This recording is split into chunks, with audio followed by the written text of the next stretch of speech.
Hey friends, welcome to my channel. Let's get crafty. Today I'm taking part in the Look for Less, and I found this horse as inspiration online a while ago, and so I found this thrifted horse. It used to be a toy, it was in the toy section, and I knew right away that I could turn this into a really cool statued horse. I've been wanting one of these for a long time, and I just thought they would be so cool, and I definitely was not going to pay that $1,000.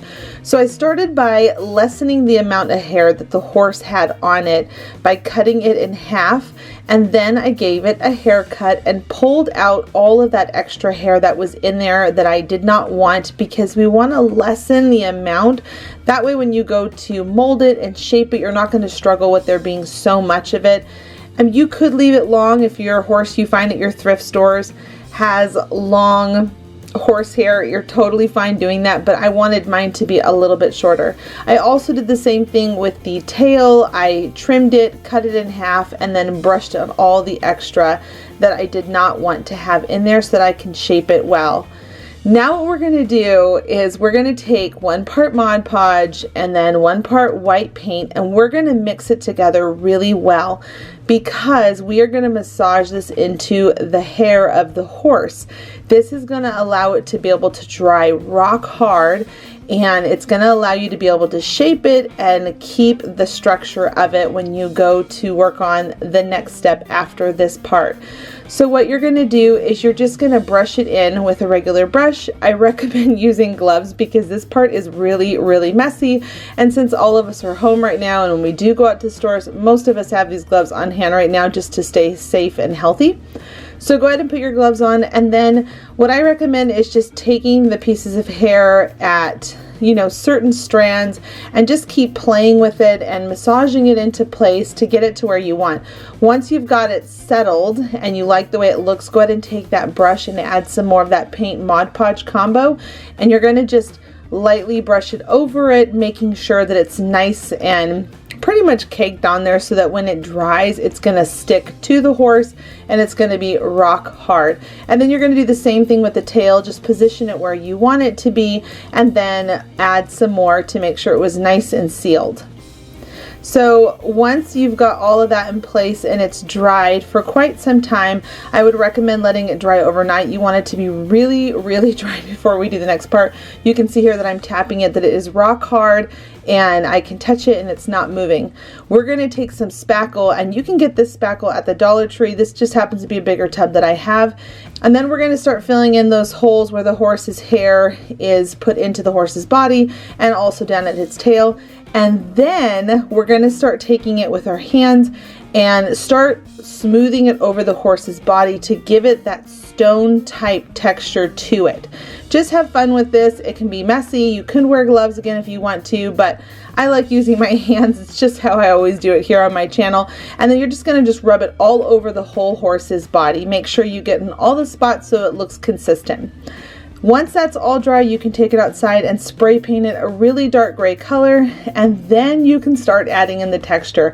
I think this is the coolest part. This is where the horse really starts coming to life, and I kept telling myself, this is hands down the coolest DIY I've ever done, over and over again, just because it was something that I have been holding on to. This horse, I found this horse 3 months ago, and I kept saying, Yami, I'm going to participate in the Look for Less, and I'm going to do this horse, and I finally found the time to do it. So what you're going to do is you're going to start taking lighter shades of gray and keep going over it, just dry brushing on those coats. You want to make sure each layer of those paints are showing through the really dark gray, the next medium gray, almost a grayish white, and then at the very end you're going to have almost a white. And you can see here that I'm adding in just a little bit of brown to give it that concrete stone look.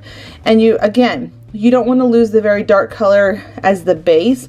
You just want to keep brushing it in to show all the texture and where it looks like stone, where it looks like it's been carved or it's been even molded by clay, whatever it is, that look that you're going for. I just think this is the coolest thing. I'm going to be displaying it in my home, so make sure you head over to my home channel in this next couple of days, because I'm going to show you all where I'm going to be putting it.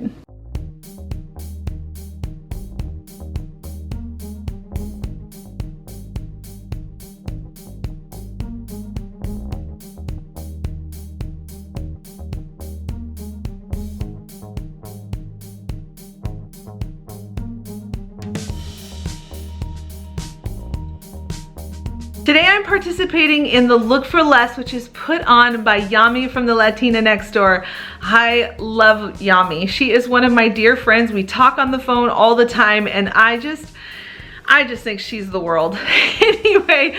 Her co-host this month is Courtney from Creative on the Cheap. I also adore Courtney. There is a playlist link down below with all the other women playing along for the Look for Less. Go check it out. My next Look for Less is going to be this mirror that I found over at Pottery Barn. I would never pay this price for this mirror just because even though it's beautiful, I think it's absolutely beautiful. I know that I could make it cheaper with some supplies from the Dollar Tree and a couple of sticks from Home Depot. So what I did was I picked up 12 mirrors, as you can see here, and I'm just taking these thin sticks. They are in the shape of a square, or I guess a really long rectangle, and I'm going to cut them down to the size that I need. So I laid out all my mirrors to get the gridding that I knew that I wanted, and now I'm taking my pencil and I'm just making my marks where I'm going to be cutting them. Here I am using my miter box, making all of my cuts. You're going to need 9 of these smaller cuts the size of the mirror's length, and then take your mirrors and you're going to rip off all the tabs on the back side because you want them to be laying flat on the surface we're going to be gluing them to. This is a really important step because if you don't, the glue will just not adhere properly to these mirrors. And I think that these are the greatest deal because they're $1 for each one and you cannot beat them. When I was buying them, in fact, every time I go to the Dollar Tree and I buy stuff, people look at me like I'm crazy because I buy multiples of things so that I can turn them into stuff like this. So here I am where I've got those shorter sticks, and then you're going to see in a second that I also have 2 longer sticks, and those longer ones are going to be in between each row. So I'm gluing down all the sticks, not the mirrors yet. I don't want to glue down the mirrors yet. I'm just trying to make sure I get all of my sticks all glued down first because we're going to be painting this a little bit later. So you can see here that I'm just testing it to make sure, and even the border around on the outside of the mirror, those are not glued down yet. I'm just using them as a buffer to know how much space that I'm going to be needing because I'm gluing everything down to a piece of foam core board. So here I am, I'm working on the next row. I'm gluing down 3 more of those sticks, checking to make sure the mirrors all fit, and then I'm coming back in with the really long one that's going down each row to connect everything together. And then once I've got those 2, I work on the very last one, making sure, again, everything is glued down and into place properly so that the mirrors, once again, they're gonna fit. You wanna make sure your mirrors are not gonna be, too tight in these spots, so just make sure you really take your time on this part. Then once you're all done, you can figure out how long you want to cut down these sticks. Now I used 2 long painter sticks and then these other pieces that I had from Home Depot, but you could technically use 4 if you take out one of those and have a 3x3 mirror. It would work and it would look super beautiful too. But I wanted to make sure that I did a 3x4 mirror so that you can see that it's longer and more substantial. And again, the price really just comes down to how many mirrors you want to put on these mirrors. You can make an even bigger one if you want to. So once you've got everything all glued into place and you've got all those corners all supported, go ahead and spray paint the whole thing black or paint it, whichever you prefer. And then you're going to take glue and glue in each corner and add a nice big amount in the center and then place in your mirrors.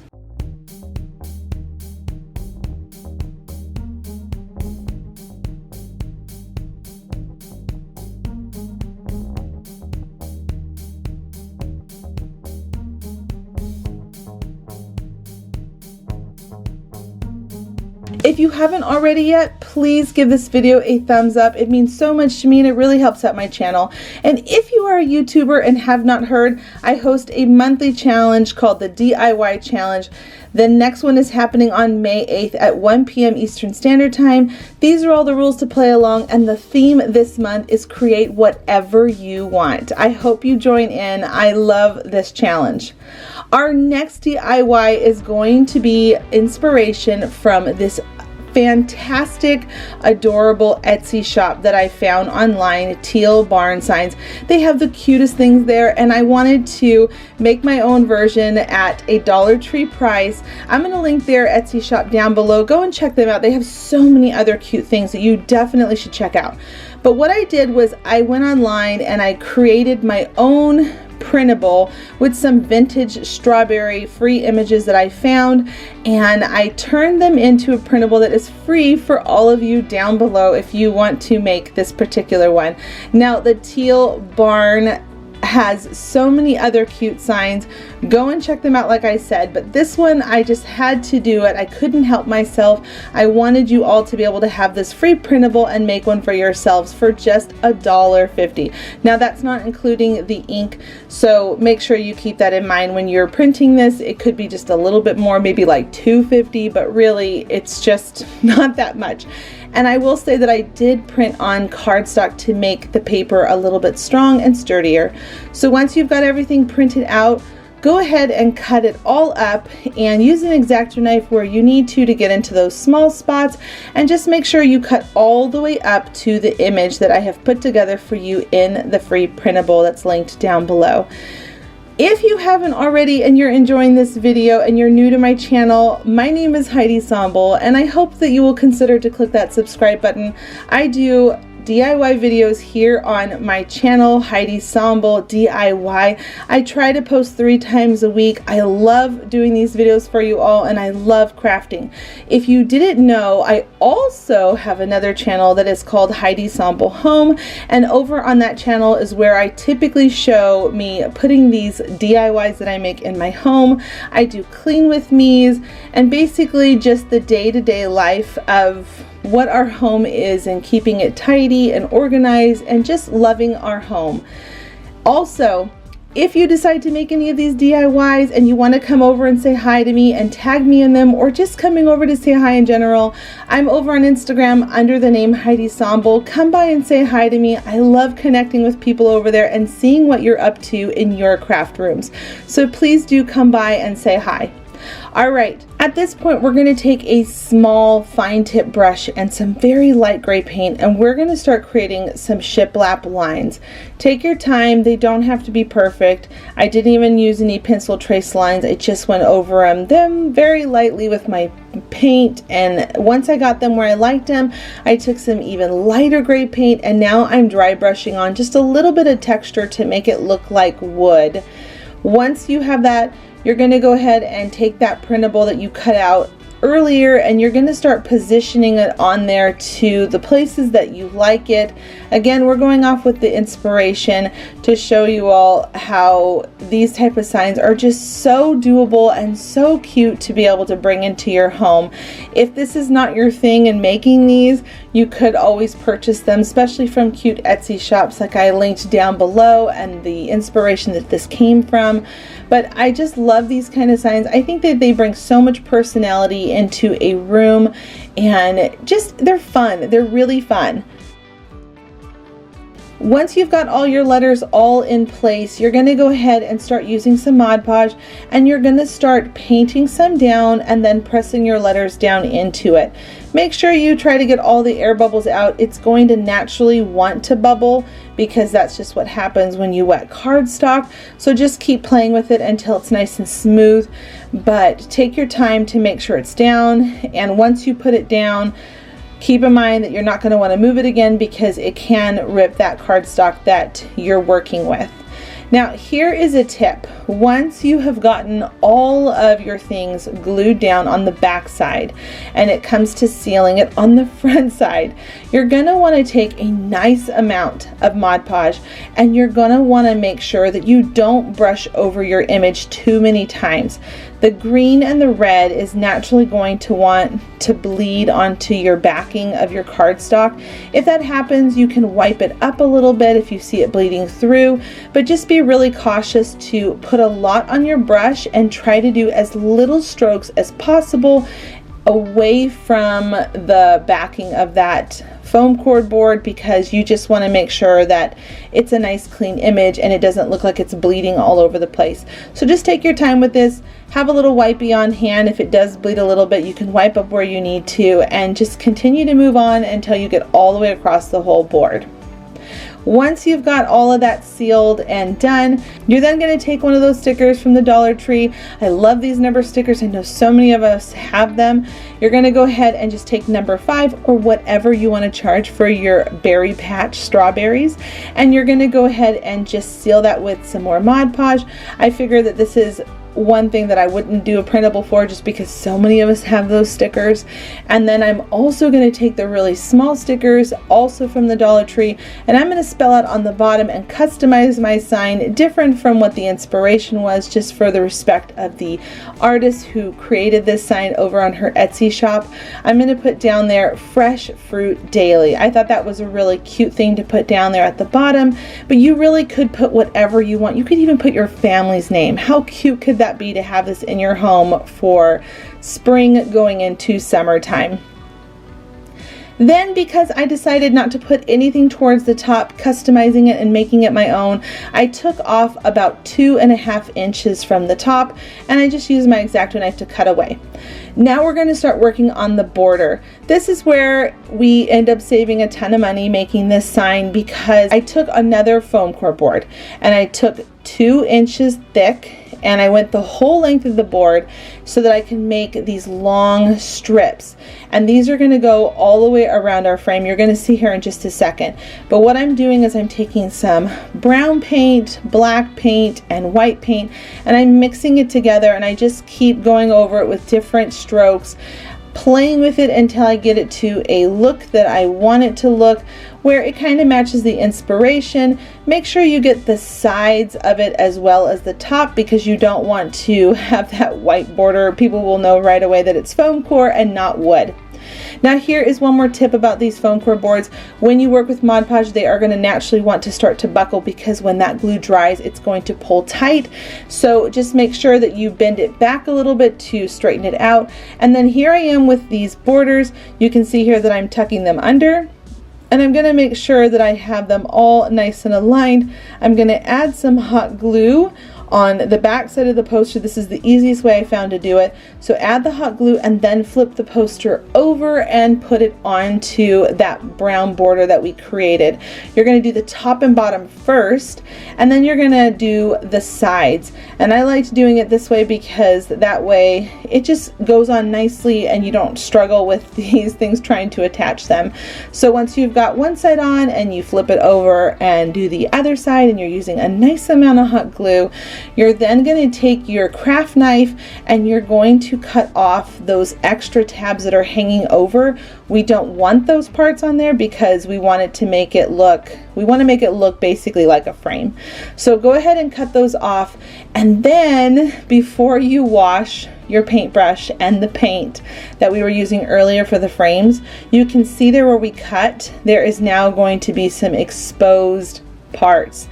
So go ahead and just take your brush and lightly tap and paint on those areas, wiping off anything extra that looks like you obviously added more paint. And when it's all done, you can display it somewhere super cute in your home.